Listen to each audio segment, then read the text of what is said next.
Now that Microsoft has purchased ZeniMax Media, home to Bethesda Softworks, what are the chances of Fallout New Vegas 2 being in our future?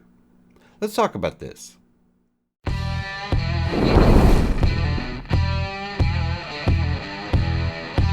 Hey friends, welcome to Axial GT. Fallout New Vegas 2. It's what Fallout fans dream about. Well, at least a lot of them. And why does that thought tickle a Fallout fan's nether region?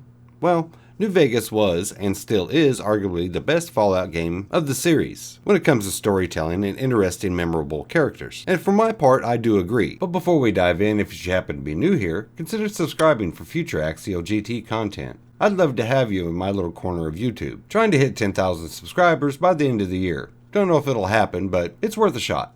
Now to begin this video, we need a short history lesson, so bear with me, this won't take long. Let's go back to the beginning.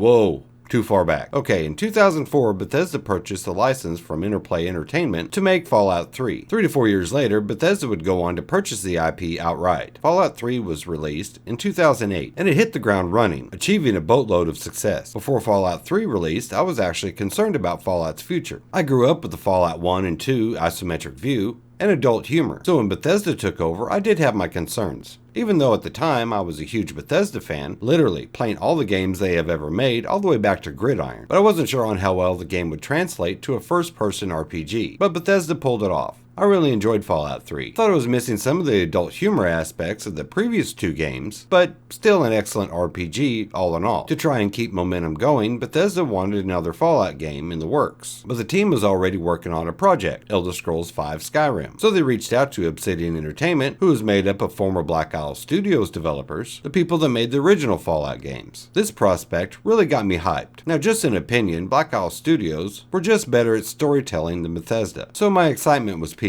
According to the contract that was signed, Obsidian was only given 18 months to produce Fallout New Vegas. Now it takes Bethesda about 4 years to produce a game, so in my eyes they decided to hamstring Obsidian by forcing this ludicrous timetable. Plus they seemingly played off the fact that they knew Obsidian needed the money. So Obsidian really had no choice in accepting these terms. And what happened? Obsidian pulled it off, making what a lot of people say is the best Fallout game of the series. And yes, I am included in that. But one caveat of this contract that was signed between Bethesda and Obsidian was how the bonus worked. Obsidian would receive a bonus worth millions if the game achieved an overall score of 85. Well, it didn't. It got an 84, 1 point away from millions. This put Obsidian in financial jeopardy because they had to put so many resources into making the game due to its timetable. This in itself caused controversy. Many of the reviews didn't knock the setting or storytelling. It was Bethesda's engine that caused a lot of the negative reviews. And I do understand this is the corporate world and a contract is a contract, but to many, Bethesda screwed Obsidian with Fallout New Vegas, with a few rumors of the time of jealousy that Obsidian made a better Fallout game than Bethesda. Now, I don't know if there's any validity to these rumors, but that's what was flying around. There, end of the history lesson. So you know there has to be a lot of bad blood in between Obsidian and Bethesda.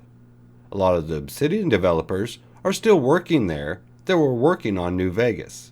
So you know they have to remember that sting of being burned. So present day, Karma now has both companies under the same roof, with the purchase of ZeniMax Media by Microsoft, and the internet went wild on the thoughts of a New Vegas 2 idea. Now there has been a few tweets and rumors floating around saying that New Vegas 2 is not out of the question, with one rumor stating it's already in the planning stages, but take those with a pinch of salt. I've done Bethesda rumor videos before, like the rumor of modding tools being axed from future Bethesda games, and the idea that they may go all in with paid mods. I will link that at the top of the screen. I find rumor videos interesting and fun to speculate on, but they're not real popular. But anyway, let's go over a few tweets and see what you think. Another interesting aspect to all this speculation is Inxile Entertainment is also under the umbrella, and they just released Wasteland 3, and Brian Fargo works at Inxile. Who is that, you may ask? He was the executive producer behind the original Fallout 1 and 2, and the Wasteland series is where the idea for Fallout originated. With all this talent under one roof, people who actually know the Fallout franchise, ultimate Fallout game could be realized if Microsoft wanted to play middleman for such a project. Could be real exciting times for Fallout fans. Now I did enjoy Fallout 4, but I enjoyed it for what it was. was. Fallout 4 to me was not a good Fallout game. For me, it was more of a SimCity Fallout city builder, not a classic RPG. Now, the lead designer of Fallout New Vegas was none other than Josh Sawyer, and he still works at Obsidian. He had a few interesting tweets. Now, when answering a tweet, he comes back with, "I am directing my own project now. It's just not avowed." So that does let us know that there is a secret project in the works.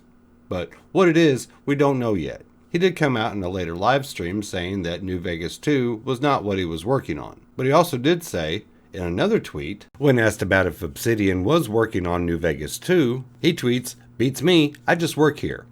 That's interesting. He is the studio design director at Obsidian. He would know. He is in the position to know all the inner workings at Obsidian. So we know this much. Obsidian is still working on DLC for the Outer Worlds and working on Grounded, plus on Avowed, from which I'm extremely excited for, by the way. But Obsidian is not a huge studio.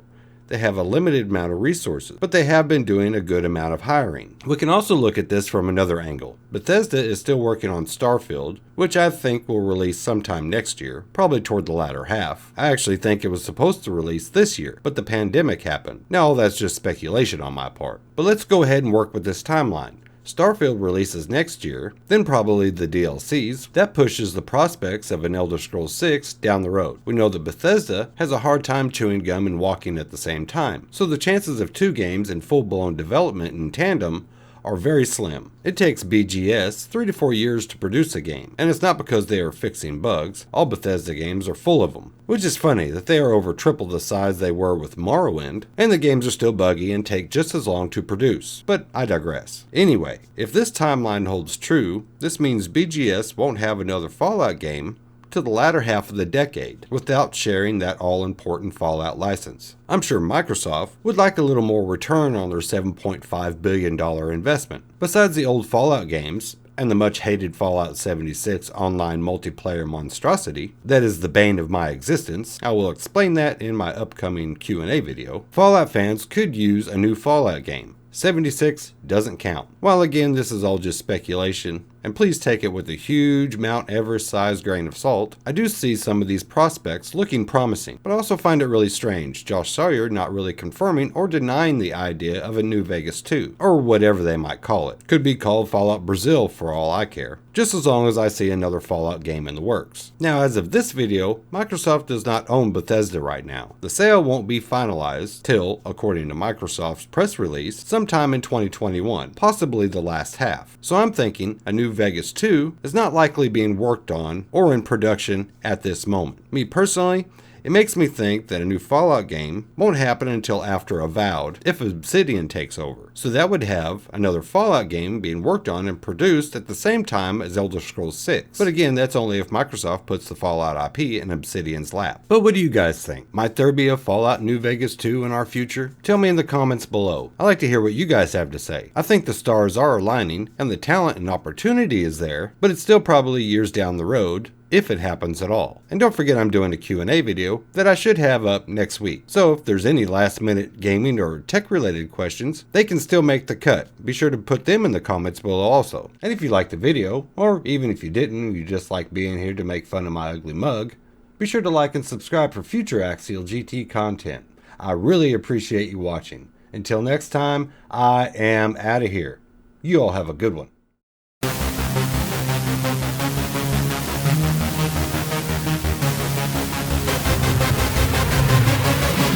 Yeah.